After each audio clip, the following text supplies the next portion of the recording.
Good. How you guys doing? Hope you guys have a Merry Christmas. Oh, I get to see you guys before Christmas. Dang. Okay. All right. What do we have today?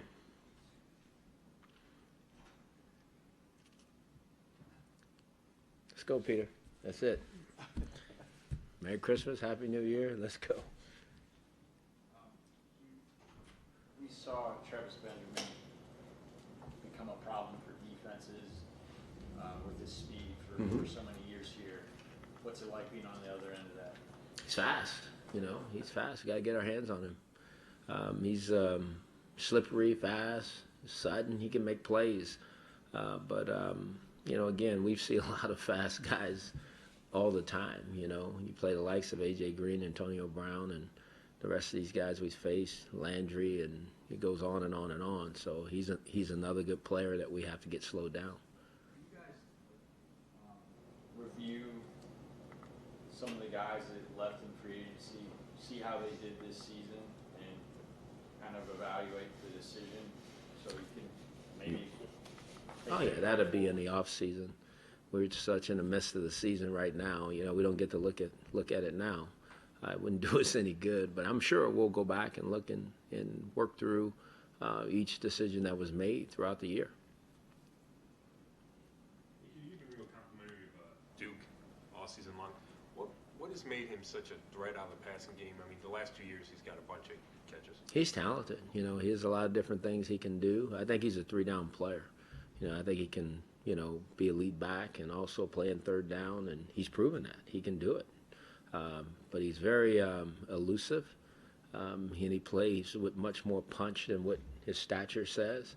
And he likes to have the ball in his hands, and that's why he's been good at what he's doing. He's very determined to be a good player in this league. Did the refs miss a hold on the wheel route?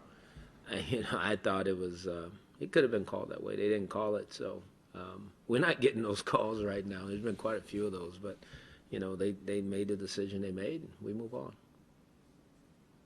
How different is that San Diego offense if Melvin Gordon can't go? I hope he can't go. That'd be good. No, they are, that offense is led by the quarterback. At the end of the day, he's the guy that drives the engine over there.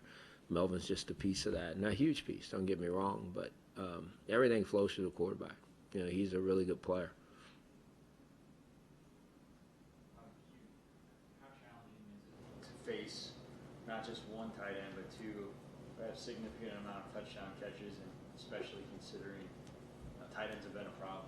Oh yeah, it's tough. You're playing one of the best in Gates, and the young player Hunter Henry is playing really good for him. So it's a challenge, and we know they're going to, test us out and see if we've solved that. So they will come and try to get the balls to those guys, and we gotta do everything we can to slow them down.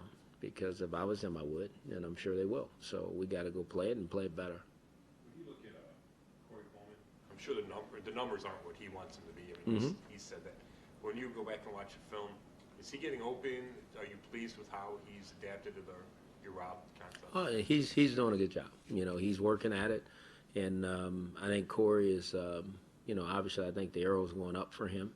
And the more he plays, the better he's going to get. The more he's familiar with the quarterback and where the quarterback is looking for him to be, the better he's going to be, the better our offense is going to be. But I'm not disappointed with what Corey's doing at all. He's just got to continue to grow and keep doing it better. That's a visit to evaluate. Not just Corey, but any of your offensive rookies when there just isn't stability at that quarterback position.